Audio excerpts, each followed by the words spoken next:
Hello friends, आज के इस वीडियो में पूछे हुए प्रश्न जो देखेंगे वो बिहार पुलिस में पूछे हुए प्रश्न हैं और कल जिनका 1 अक्टूबर को एग्ज़ाम है उनको बहुत बहुत शुभकामनाएं, बेस्ट ऑफ लक।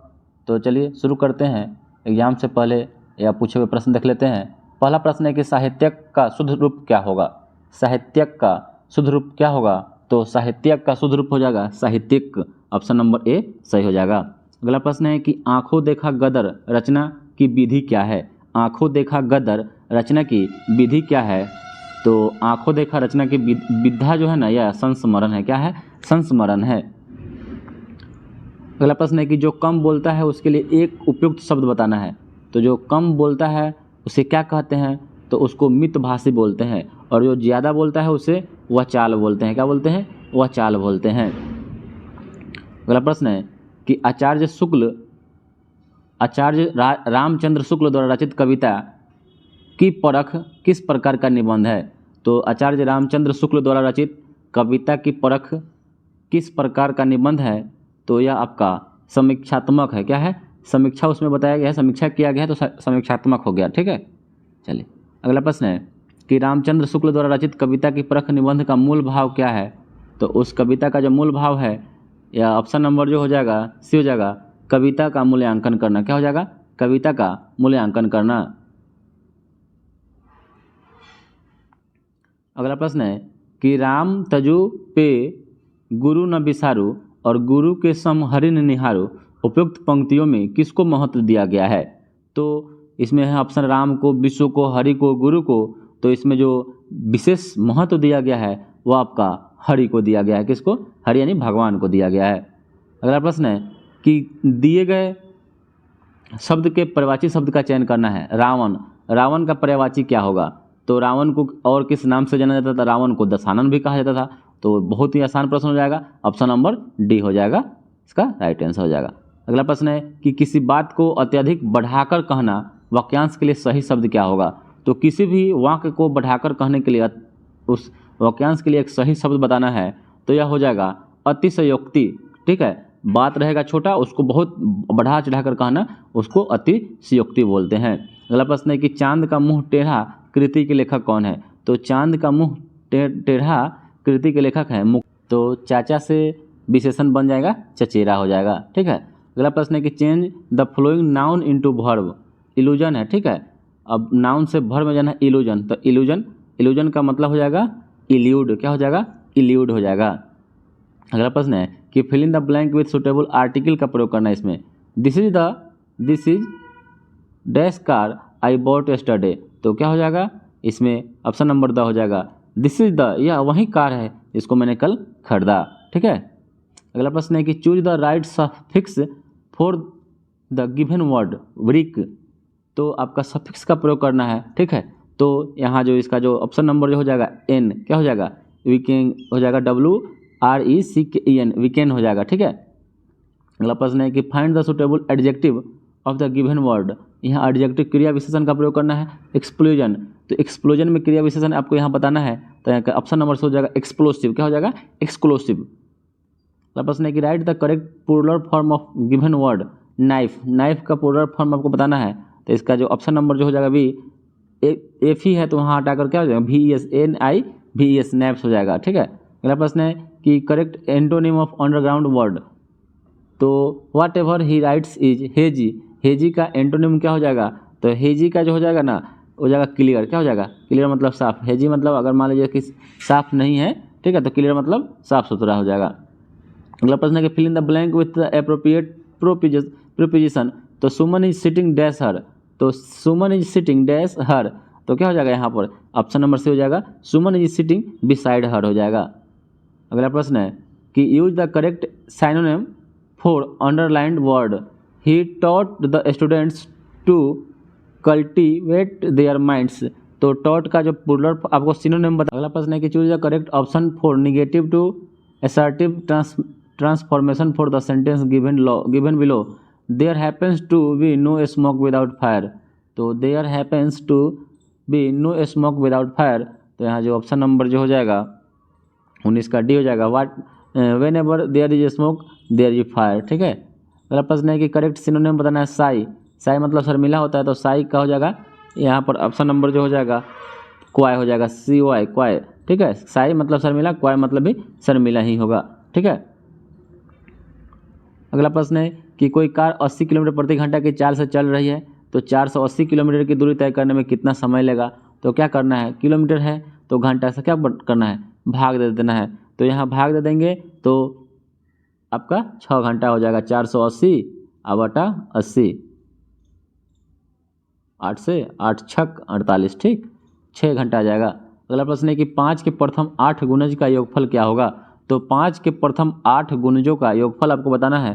तो यहाँ जो इसका सही उत्तर हो जाएगा 180 हो जाएगा। 5 के प्रथम 8 गुणज लिख देना है और उसको जोड़ देना है। ठीक है। अगला प्रश्न है कि यदि P और Q विषम संख्या है तो तब विषम संख्या में कौन सी संख्या सम होगी। तो अगर P और Q दोनों विषम संख्या है तो क्या करेंगे, तो इसमें जो ऑप्शन नंबर हो जाएगा P प्लस Q दोनों को जोड़ देंगे तो सम संख्या हो जाएगा। ठीक है, जैसे मान लीजिए कि 3 और 5 दोनों विषम संख्या है, दोनों को जोड़ेंगे तो क्या हो जाएगा 8 हो जाएगा। तो दो विषम संख्याओं का योग हमेशा सम होता है। अगला प्रश्न है कि 9, 10, 12, 15 से पूर्णतः विभाजित होने वाली सबसे छोटी पूर्ण संख्या क्या होगी। तो 9, 10, 12, 15 से पूर्णतः विभाजित होने वाली सबसे छोटी संख्या इसमें से बताना है। अब ऐसा क्वेश्चन मिले तो जब क्या करिएगा, हमेशा इसका ऑप्शन से बनाइएगा, सही हो जाएगा। तो ऑप्शन नंबर इसका 180 हो जाएगा। ठीक है। अगला प्रश्न है कि एक शहर की जनसंख्या 6250 है, 8% प्रतिवर्ष की दर से घट रही है, तो 2 वर्ष में इसकी कमी कितना हो जाएगा। तो 2 वर्ष में कमी आपको निकाल देना है। ठीक है, तो इसका जो ऑप्शन नंबर जो हो जाएगा 960 हो जाएगा, सही उत्तर हो जाएगा इसका। ठीक है। अगला प्रश्न है कि एक व्यक्ति 40 रुपये के 10 खिलौने की दर से खरीदा और 48 रुपये के 8 की दर से बेच दिया, लाभ प्रतिशत कितना होगा। तो इसको लाभ हो जाएगा 50%। ठीक है, इसको लाभ कितना हो जाएगा, इसको लाभ हो जाएगा 50%, बना लीजिएगा दोस्तों। अगला प्रश्न है कि 21, 42, 63, 84 AP का कौन सा पद 420 होगा। तो इसका जो सही उत्तर हो जाएगा वो हो जाएगा 20वां पद हो जाएगा। और एक समकोण समद्विबाहु त्रिभुज का क्षेत्रफल 200 सेंटीमीटर हो जाएगा 20√2 सेंटीमीटर। अगला प्रश्न है कि एक रेखीय ग्राफ दिया हुआ है, ऐसे प्रश्न रहता है, बहुत आसान आता है, इसको बनाइएगा दोस्तों। अगला प्रश्न है कि मोड में है x-5 बराबर 10, तो हल इसके कितने होंगे। तो इसके हल हो जाएंगे 10। ठीक है। अगला प्रश्न है कि मेसोपोटामिया का क्या अभिप्राय है।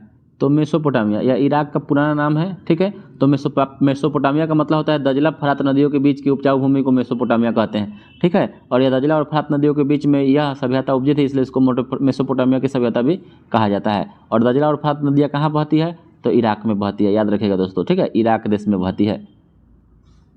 अगला प्रश्न है कि भारत में रोमन व्यापारियों की बस्ती के अवशेष किस स्थल से मिले हैं। तो भारत में रोमन व्यापारियों की बस्ती के अवशेष किस स्थल से मिले हैं।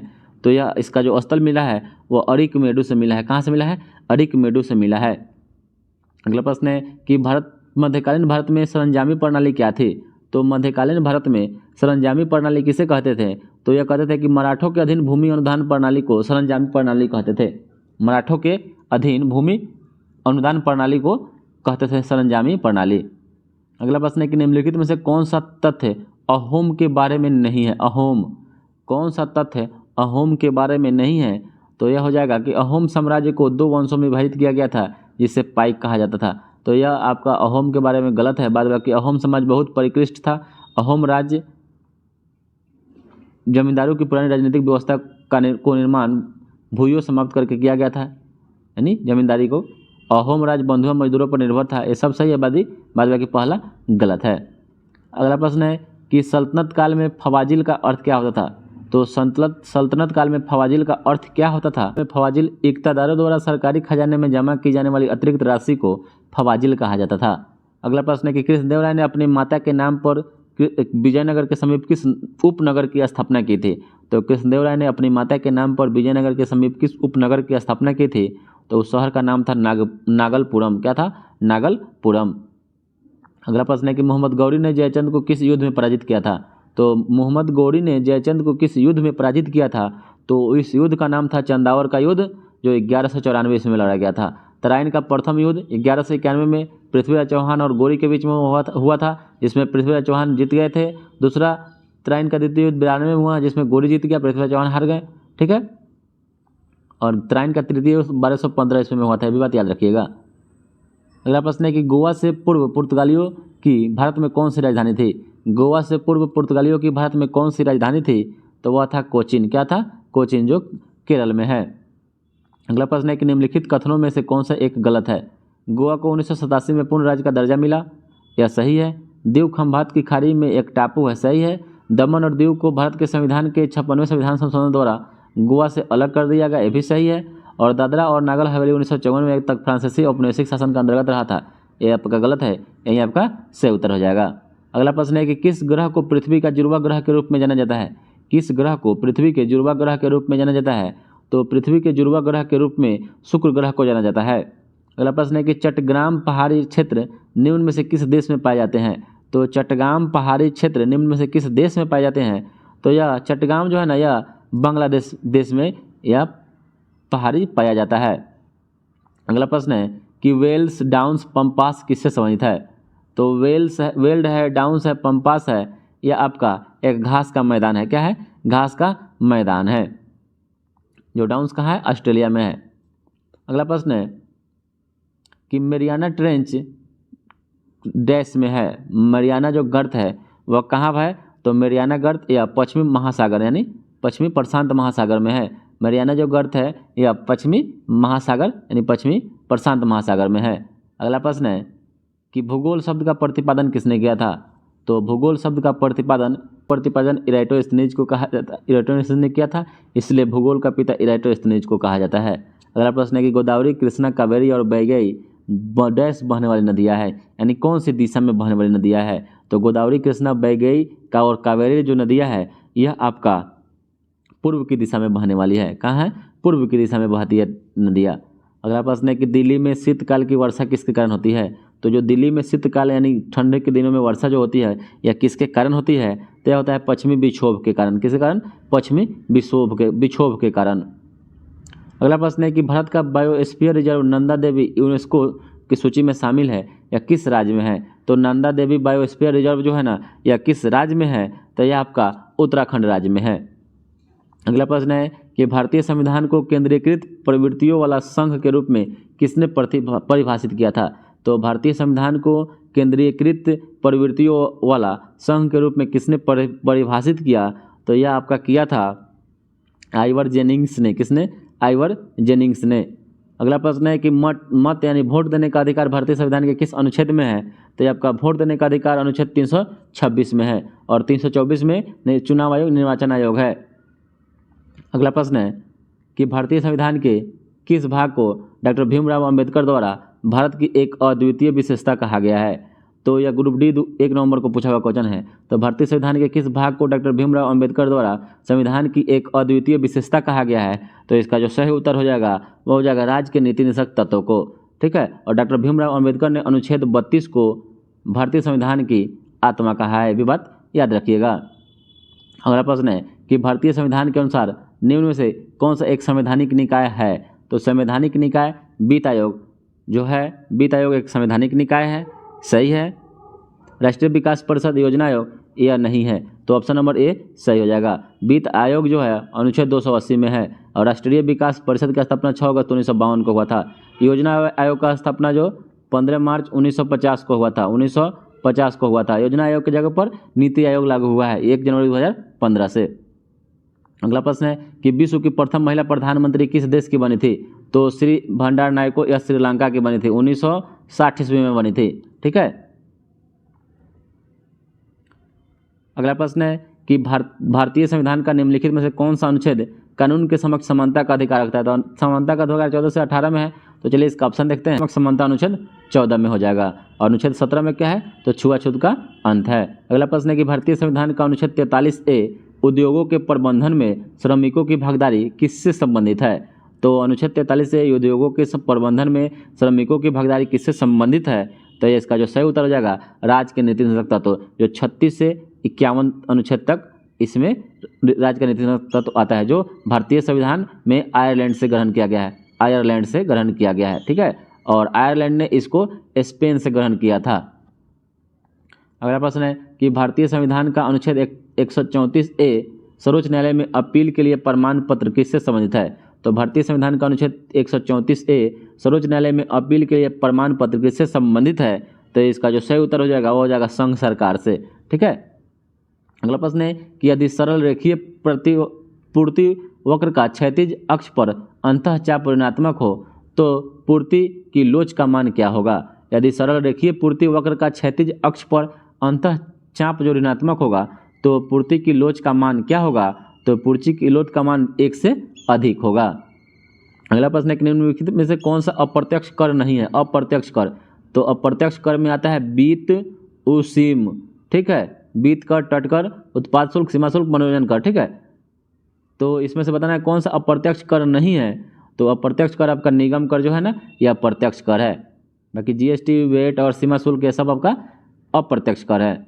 अगला प्रश्न है कि डैश 1956 से राष्ट्रीय आय, उपभोग, व्यय, बचत और पूंजी के निर्माण से संबंधित डेटा जारी करने के लिए नोडल एजेंसी है। तो इसका जो सही उत्तर हो जाएगा केंद्रीय सांख्यिकी कार्यालय 1956 से राष्ट्रीय आय, उपभोग, व्यय, बचत और पूंजी निर्माण से संबंधित डेटा जारी करने के लिए नोडल एजेंसी है। और मौद्रिक नीति तो आरबीआई के द्वारा सूची जारी की जाती है। अर्थशास्त्र में इनमें से कौन सा कथन सही नहीं है? तो अर्थशास्त्र में कौन सा कथन इनमें से सही नहीं है?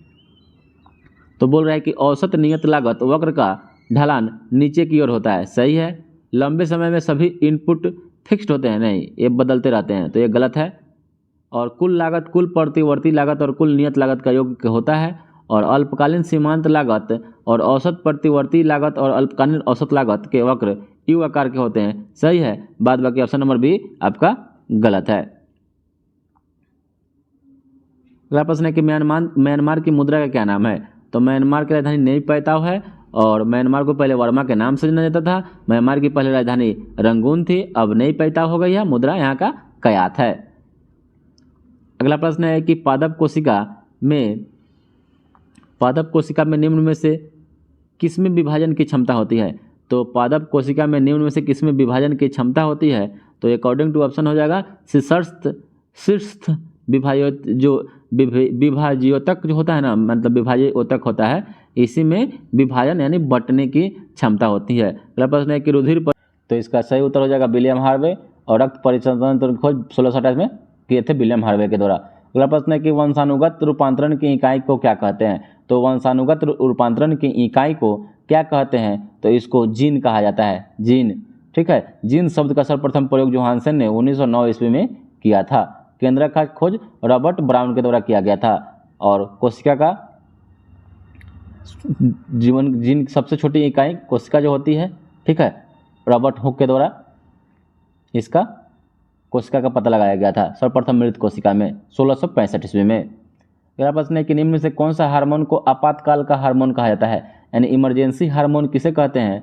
तो जो इमरजेंसी हार्मोन होता है ना, वह एड्रेनलिन को कहते हैं। एड्रेनलिन होता है ना, इसी को आपातकाल इमरजेंसी हार्मोन कहते हैं। अगला प्रश्न है कि किस रक्त समूह को व्यापक प्राप्तक समूह कहा जाता है?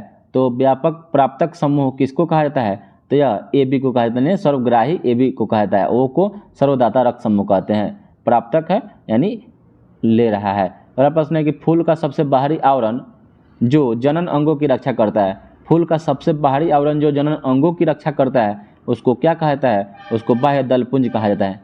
क्या कहता है? बाह्य दल पुंज कहा जाता है। अगला प्रश्न है कि विकिरणों के हानिकारक प्रभाव से मुख्य रूप से क्या होता है? तो विकिरणों के हानिकारक प्रभाव से मुख्य रूप से क्या होता है? तो कैंसर होता है। क्या होता है? कैंसर होता है। अगला प्रश्न है कि मानव रक्त का पीएच मान कितना होता है? तो मानव रक्त का जो पीएच मान होता है वह 7.4 होता है।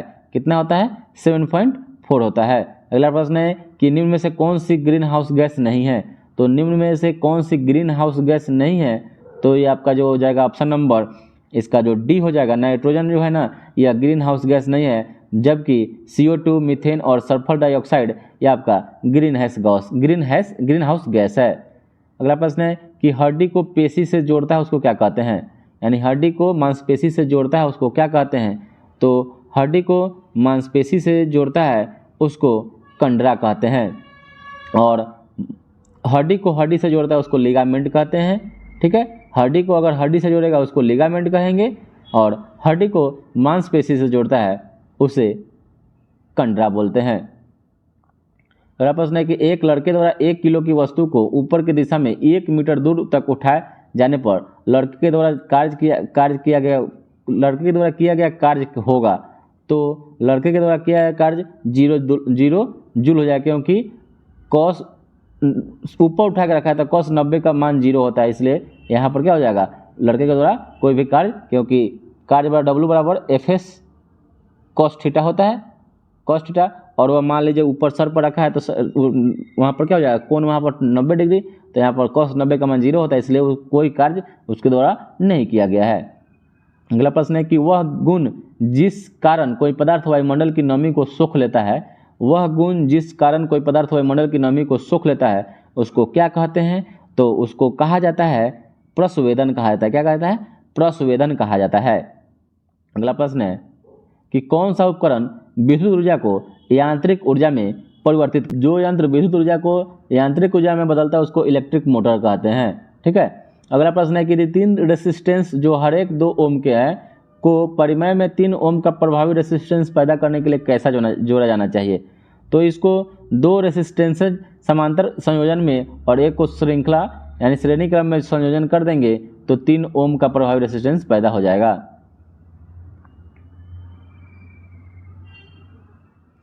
अगला प्रश्न है कि जब वेग समय का ग्राफ एक सीधी रेखा समय अक्षांश के समानांतर हो तो क्या होगा? जब वेग समय का ग्राफ एक सीधी रेखा समय अक्षांश के समानांतर हो तो क्या होगा?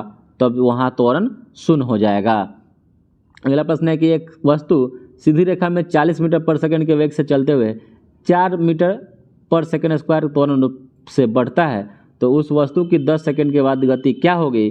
तो उस वस्तु की गति हो जाएगी 80 मीटर पर सेकंड हो जाएगा। अगला प्रश्न है कि वर्षा, बर्फ और ओलों के रूप में पानी के गिरने की प्रक्रिया को क्या कहते हैं? तो वर्षा, बर्फ और ओलों के रूप में पानी गिरने की प्रक्रिया को क्या कहते हैं? तो उसको संघनन कहते हैं, यानी कंडेंसेशन कहते हैं। और विद्युत शुद्धिकरण में कैथोड बना होता है। तो विद्युत शुद्धिकरण के लिए या विद्युत शुद्धिकरण में कैथोड किसका बना होता है? तो कैथोड पर निगेटिव चार्ज होता है। तो कैथोड जो होता है ना, शुद्ध धातु की पतली परत होती है, शुद्ध धातु की पतली परत होती है, उसी का कैथोड बना होता है। और कैथोड पर माइनस चार्ज होता है, एनोड पर प्लस चार्ज होता है। अगला प्रश्न है कि इथाइल अल्कोहल सांद्र सल्फ्यूरिक अम्ल की उपस्थिति में एसिटिक एसिड के साथ अभिक्रिया करके क्या बनाती है? तो इथाइल अल्कोहल सांद्र सल्फ्यूरिक एसिड की उपस्थिति में एसिटिक एसिड के साथ अभिक्रिया करके क्या बनाता है? तो यह बनाता है इथाइल एथनोएट बनाता है। क्या बनता है? इथाइल एथनोएट बनाता है। अगला प्रश्न है कि निम्नलिखित में से कौन सा भौतिक परिवर्तन है? तो भौतिक परिवर्तन जो फिर से उसी रूप में आ जाए तो लकड़ी का जलना यह रासायनिक परिवर्तन है। कोका कोला पेय में नमक डालने पर गैस का निकलना, तो ये आपका क्या है? यह एक भौतिक परिवर्तन है। जबकि कागज के टुकड़े को जलना, लोहे में जंग लेना, यह सभी रासायनिक परिवर्तन है। और यहाँ पर कोका कोला पेय में नमक डालने पर गैस का निकलना, यह आपका एक भौतिक परिवर्तन है। अगला प्रश्न है कि एक ग्रुप के तत्वों के सामान्य गुण किस पर निर्भर करते हैं? तो एक ग्रुप के तत्वों का जो सामान्य गुण होता है वह किस पर निर्भर करता है? तो वह संयोजकता इलेक्ट्रॉनों की संख्या पर करता है। संयोजकता इलेक्ट्रॉनों, तो समूह 18 के तत्वों को अक्रिय गैस कहा जाता है। अगला प्रश्न है कि जब पीले फास्फोरस को NaOH के गर्म और घने घोल के साथ क्रिया करवाई जाती है तो कौन सी जहरीली गैस बनती है? तो जब पीले फास्फोरस को NaOH के गर्म और घने घोल के साथ क्रिया करवाई जाती है तो क्या बनती है? तब बनती है PH3 बनती है। अगला प्रश्न है कि शुद्ध पानी का pH मान कितना होता है? तो शुद्ध पानी का जो pH मान होता है वह 7 होता है, क्योंकि पानी उदासीन होता है। अगला प्रश्न है कि परमाणु के केंद्र के चारों ओर इलेक्ट्रॉन बिना ऊर्जा खोए घूमते हैं, यह किस वैज्ञानिक के द्वारा बताया गया था? तो परमाणु के केंद्रक में न्यूट्रॉन और प्रोटॉन रहते हैं, जबकि इलेक्ट्रॉन उसके चारों तरफ घूमते हैं और बिना ऊर्जा खोए, यह किस वैज्ञानिक के द्वारा बताया गया था? तो यह बताया गया था आपका नील बोहर के द्वारा बताया गया था, नील बोहर के द्वारा बताया गया था। अगला प्रश्न है कि आइसोब्यूटेन का IUPAC नाम क्या है? तो आइसोब्यूटेन का IUPAC नाम क्या है? तो इसका जो सही उत्तर हो जाएगा 2 मिथाइल प्रोपेन। क्या है? 2 मिथाइल प्रोपेन को आइसोब्यूटेन कहा जाता है। IUPAC नाम इसका 2 मिथाइल प्रोपेन है। अगला प्रश्न है कि मोढेरा का सूर्य मंदिर कहाँ किस राज्य में स्थित है? तो मोढेरा का जो सूर्य मंदिर है यह गुजरात राज्य में है और कोणार्क का जो सूर्य मंदिर है वह उड़ीसा में है। अगला प्रश्न है कि निम्नलिखित में से किसने सुबह आज़ादी नामक कविता लिखी थी? तो सुबह आज़ादी नामक कविता किसके द्वारा लिखी गई थी? तो यह लिखा गया था फैज अहमद फैज के द्वारा लिखा गया था। फैज अहमद फैज के द्वारा सुबह आज़ादी नामक कविता लिखी गई थी। अगला प्रश्न है कि निम्नलिखित में से कौन से भारतीय शास्त्रीय नृत्य नहीं है? तो भरतनाट्यम है, कुचिपुड़ी, कथक, उपयुक्त में सभी, यह सभी भारतीय शास्त्रीय नृत्य है और भारतीय शास्त्रीय नृत्य की संख्या कितनी है? तो 8 है। अगला प्रश्न है कि किस नगर में ख्वाजा मोइनुद्दीन चिश्ती का दरगाह है? तो ख्वाजा मोइनुद्दीन चिश्ती का दरगाह कहाँ है? तो यह अजमेर में है। अगला प्रश्न है कि अर्जुन पुरस्कार विजेता एस भास्करन निम्नलिखित में से किस खेल से संबंधित है? तो एस भास्करन जो है ना यह बॉडी बिल्डिंग से संबंधित है और अर्जुन पुरस्कार की शुरुआत 1961 ईस्वी से हुआ था। अगला प्रश्न है कि रक्षा मंत्री राजनाथ सिंह 28 से 30 मई तक निम्नलिखित में से किस देश का दौरा किए थे जो किसी भी भारतीय रक्षा मंत्री के द्वारा अगला प्रश्न है कि garden rich ship builders and engineers GRAC limited ने हाल ही में गेंस 2023 लॉन्च किया है। तो GINS गेंस का फुल फॉर्म क्या होता है? तो इसका जो सही उत्तर हो जाएगा पूर्ण रूप क्या है? तो GRAC accelerated innovation nursing scheme. अगला प्रश्न है कि मई 2023 में बैंकूर शहर की एक प्रमुख शहर को कामागाटामारू के मानद नाम से सम्मानित किए जाने की संभावना है। यह घटना कब हुई थी? तो यह जो घटना हुई थी यह आपका 1914 ईस्वी में कामागाटामारू की घटना हुई थी। अगला प्रश्न है कि कौन सा देश 2024 में क्वाड शिखर सम्मेलन की मेजबानी करने के लिए तैयार है? तो क्वाड शिखर सम्मेलन 2024 का मेजबानी कौन सा देश करेगा? तो यह आपका भारत करेगा। और जापान है, क्वाड में संयुक्त राज्य अमेरिका है और ऑस्ट्रेलिया है। चारों देश क्वाड में QUAD क्वाड में शामिल है, ठीक है। और 2024 में इसके सम्मेलन की मेजबानी भारत करने के लिए तैयार है। अगला प्रश्न है कि मुख्य क्षुद्र ग्रह बेल्ट का पता लगाने के लिए किस देश ने हाल ही में एक महत्वाकांक्षी अंतरिक्ष मिशन का अनावरण किया है? तो सबसे पहले जान लेते हैं कि क्षुद्र ग्रह या मंगल और बृहस्पति के बीच में रहता है, ठीक है। और क्षुद्र ग्रह जो है यह मंगल और बृहस्पति के बीच में रहता है। और जो क्वेश्चन पूछ रहा है कि मुख्य क्षुद्र ग्रह बेल्ट का पता लगाने के लिए किस देश ने हाल ही में एक महत्वाकांक्षी, तो क्षुद्र ग्रह बेल्ट को देखने के लिए संयुक्त अरब अमीरात ने एक मिशन का अनावरण अंतरिक्ष मिशन का शुरुआत किया है। तो ऑप्शन नंबर डी इसका सही हो जाएगा। अगला प्रश्न है कि अंतर्राष्ट्रीय भारतीय फिल्म अकादमी पुरस्कार आईफा 2023 में सर्वश्रेष्ठ अभिनेता का पुरस्कार किसने जीता? तो आईफा में 2023 में सर्वश्रेष्ठ अभिनेता का जो पुरस्कार मिला है वह ऋतिक रोशन को मिला है। किसको मिला है? ऋतिक रोशन को मिला है। अगला प्रश्न है कि निम्नलिखित में से कौन सा थर्मल पावर प्लांट बिहार में स्थित नहीं है? तो बाढ़, औरैया, बरौनी, कहलगांव, औरैया। तो इसका जो ऑप्शन नंबर जो सी हो जाएगा औरैया, या उत्तर प्रदेश में है, जबकि बाढ़, बरौनी और कहलगांव यह बिहार में थर्मल पावर प्लांट है। अगला प्रश्न है कि फणीश्वरनाथ रेणु का जन्म कहाँ हुआ था? तो फणीश्वरनाथ रेणु का जन्म पूर्णिया जिला में हुआ था। अगला प्रश्न है कि निम्नलिखित में से कौन सा वन्य जीव अभ्यारण्य बिहार में स्थित नहीं है? तो कांवर झील जो है बेगूसराय में है, सही है। राजगीर में है, कैमूर में है। और करलापत वन्य जीव अभ्यारण्य बहुत अभी चर्चा में है, तो यह उड़ीसा राज्य के कालाहांडी जिला में है। उड़ीसा राज्य के कालाहांडी जिला में है, तो इसलिए ऑप्शन नंबर बी सही हो जाएगा। तो आज के लिए